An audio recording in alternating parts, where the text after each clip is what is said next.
Plasma, aptly called as the liquid gold of the body, is the fluid in which the cellular elements of the blood are suspended. So this clear straw-colored fluid comprises 55% of the blood volume, and when we talk of plasma, 91% of plasma is water, the rest 9% is a solid part, and the plasma protein are constituting 7% of the solid in plasma. Liver remains the site for major synthesis of the plasma protein.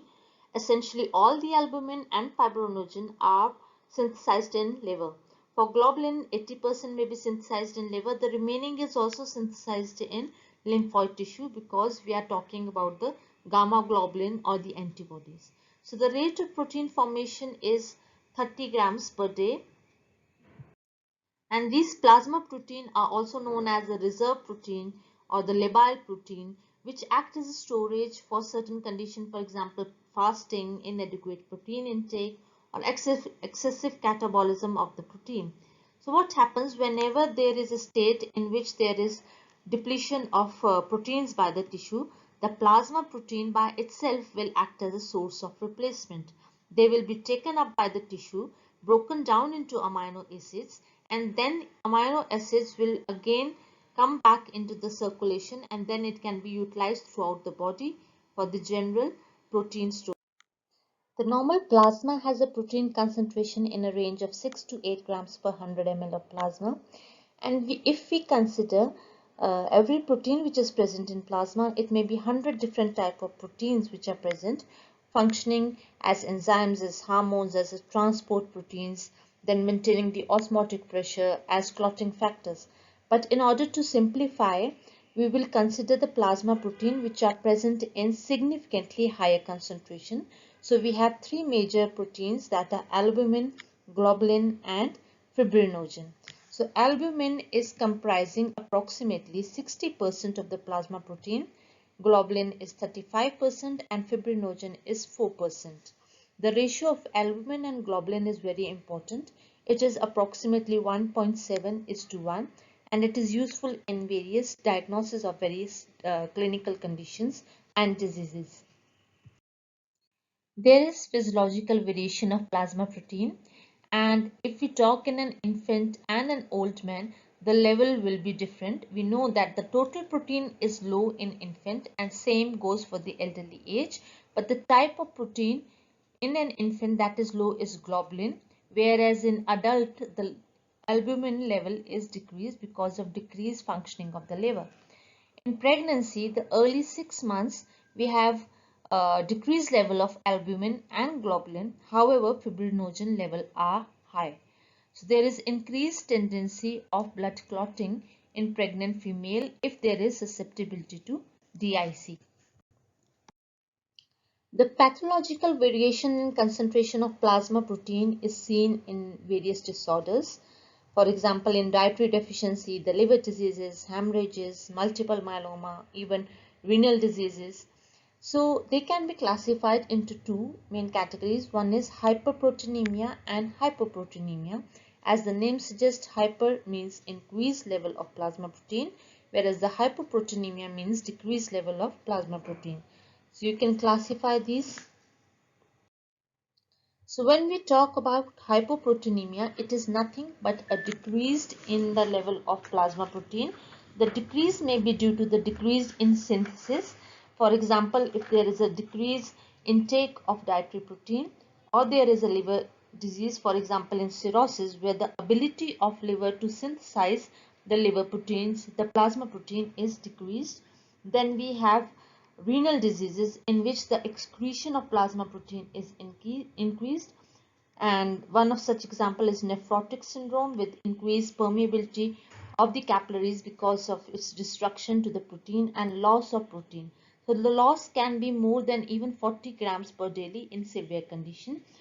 And then we have conditions, for example burns, in which there is excessive loss of the albumin is seen and resulting in hypoproteinemia. Then we have hypoproteinemia, in which there is an increase in level of plasma protein, which may be due to an inflammatory condition, which may be acute or chronic, And these inflammatory conditions may result in increased tissue destruction, excessive synthesis of immunoglobulins, or it may be a malignant condition. For example, we have multiple myeloma, which is associated with increased level of a protein which is known by the name of Benz-Jones protein. So both these conditions can lead to the condition of hypoproteinemia. Also, the conditions such as dehydration, where there is hemoconcentration, or even fever where there is tissue destruction, can lead to the increased protein level in the blood. So there is a technique by the name of electrophoresis, and it is useful. Why? Because we can determine the relative concentration of different protein, we can even detect the abnormal protein, and we can also detect the absence of the normal protein. So this is an electrophoretic pattern in which we see the albumin, the globulin differentiated into alpha, beta and gamma forms. Consider a case scenario in which a 32-year-old female presents with hypovolemic shock after suffering from burn injuries, and then she was given plasma therapy for this. So which component of plasma do you think will be able to restore the osmotic pressure of this patient and bring correction to her shock condition, and how it will be performing that role? The answer is albumin. Albumin is a plasma protein. We know that it is synthesized by the liver and it ranges from 3 to 5 gram per deciliter. It is a major contributor to the plasma osmotic pressure, or rather we can say the colloidal osmotic pressure, and it exerts its influence in 70 to 80% of the osmotic pressure. Because of its high molecular weight, it will not cross the capillary membrane, and therefore it will be retained by the blood to exert this pressure. So there is a question that why albumin is the first protein to appear in urine in any renal disease. The answer is that albumin has a molecular weight of 69,000, which corresponds to a molecular size only slightly larger than that of the molecules which can normally filtered by the renal glomeruli. So whenever there is a renal disease, as soon as the permeability of the glomerular capillary is slightly increased, albumin gets filtered and then it appears in the urine. So we are aware of the stalling forces which govern the fluid movement between the capillary and the tissue. We know at the arterial end we have a higher hydrostatic pressure than the colloidal pressure, and the major contributor to the colloidal pressure is albumin. So the filtration out from the vessel to the tissue spaces will take place from the arterial end. And what happens in the venous end is that we have more of colloidal pressure, and lower side we have the hydrostatic pressure, resulting in absorption of fluid from the tissue into the vessel spaces. So basically there is a balance between the fluid movement from the arterial end to the tissue spaces and then reabsorption at the venous end into the blood vessels. So what happens if this balance is disturbed? What happens if there is less amount of albumin or less amount of protein? What will happen? There will be more of filtration, less of reabsorption, and this fluid which is present in the tissue spaces will result in a condition which is known as edema, or the presence of the fluid in the tissue spaces, and resulting, we are familiar with this term of convalescent plasma. It is blood from the people who have recovered from the illness that will help the others to recover by donating of this plasma. So if we consider a condition in present scenario, that is COVID, infusion of a convalescent plasma on a female of 32 years resulted in a steady recovery after the infusion over a period of next few weeks.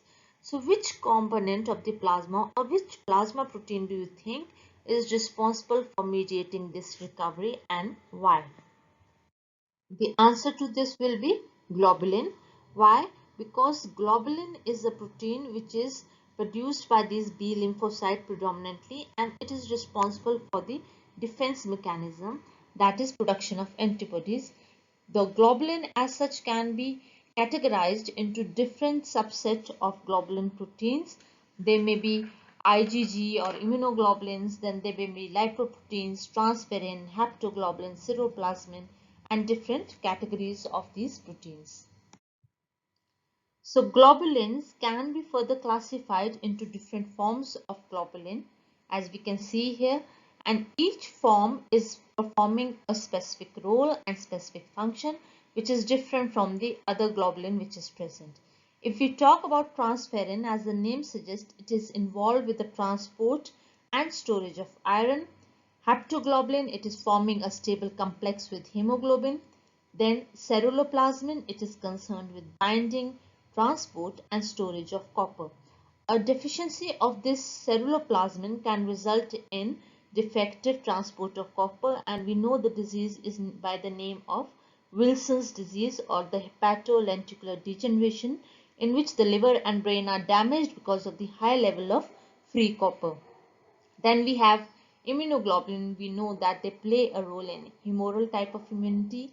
The lipoproteins which are present, they are of different categories consisting of alpha-2 globulin and the lipid. They are HDL, they are LDL, VLDL and chylomicrons. So angiotensinogen is again an alpha-2 globulin type. Then hemagglutinin, they are the antibodies against the RBC antigens. So we have these different categories of the globulins which are present and the different function assigned to each of them. We can take this case scenario in which a boy with some probable coagulation factor deficiency was taken for an emergency operation. So he was given this fresh frozen plasma. So which plasma protein component you think will be present in this fresh frozen plasma which can help the boy during his operation so that he doesn't bleed anymore? So it is fibrinogen. So when we talk about fresh frozen plasma, it contains fibrinogen in a amount or range of 400 to 900 milligrams per unit, which is very useful in patients with these coagulation disorders. So normally fibrinogen is in the level of 0.3 gram per deciliter synthesized in the liver, and it helps as a functions as a clotting protein. It helps in conversion of fibrin, then fibrin polymers help in clot retraction and also help in the clot formation. And this fibrinogen, normally it repairs any leaks which are present in the circulatory system, and hence it has a role in homeostasis also. A cryoprecipitate is used in patients with bleeding disorders. So what do you think the reason behind is? And we know that cryoprecipitate is nothing but a frozen plasma which is thawed at the refrigerator and the residues are collected, and it can be used over a period of even 1 year. For 1 year period it can be used again and again. The reason is that these cryoprecipitate can be used in patients with bleeding disorders may be due to deficiency of factor 8 or factor 9. So this will help in replenishing these factors and help in control of these bleeding disorders. The plasma protein accounts for half of the viscosity of the blood, the other half being contributed by the blood cells.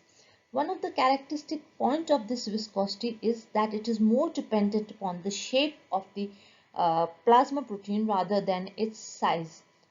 So if we compare fibrinogen with albumin in the same concentration, we find that fibrinogen contributes more because it is a long fibrillar molecule rather than albumin, which is just an elliptical molecule. And the condition where we see hypoproteinemia, the viscosity will also tend to decrease, as we can see in this graph also. At a physiological pH, a significant part of the plasma protein exists in an ionized form. The C-terminal end is formed by COH and N-terminal is formed by NH3+.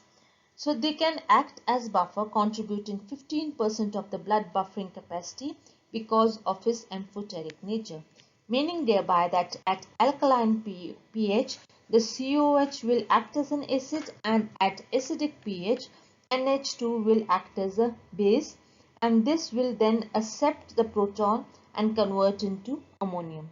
So that way it is help in maintaining the pH of the blood through its ability of buffering acid and base.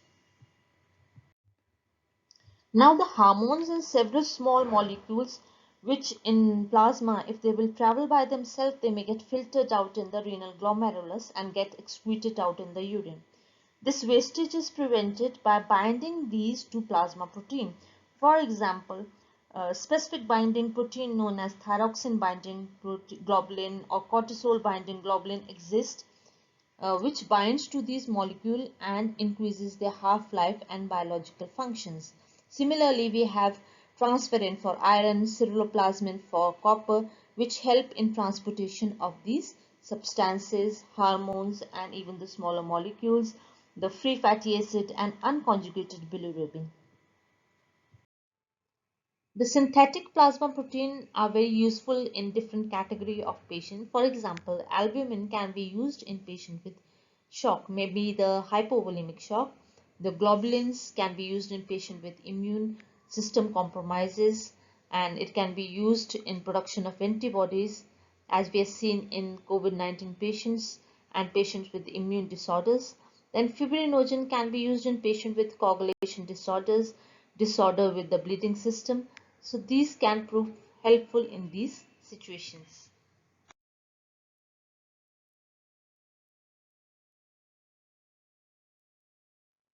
Then we have various concentrates, for example, factor 9 concentrate, factor 8 concentrate, factor 13 concentrates.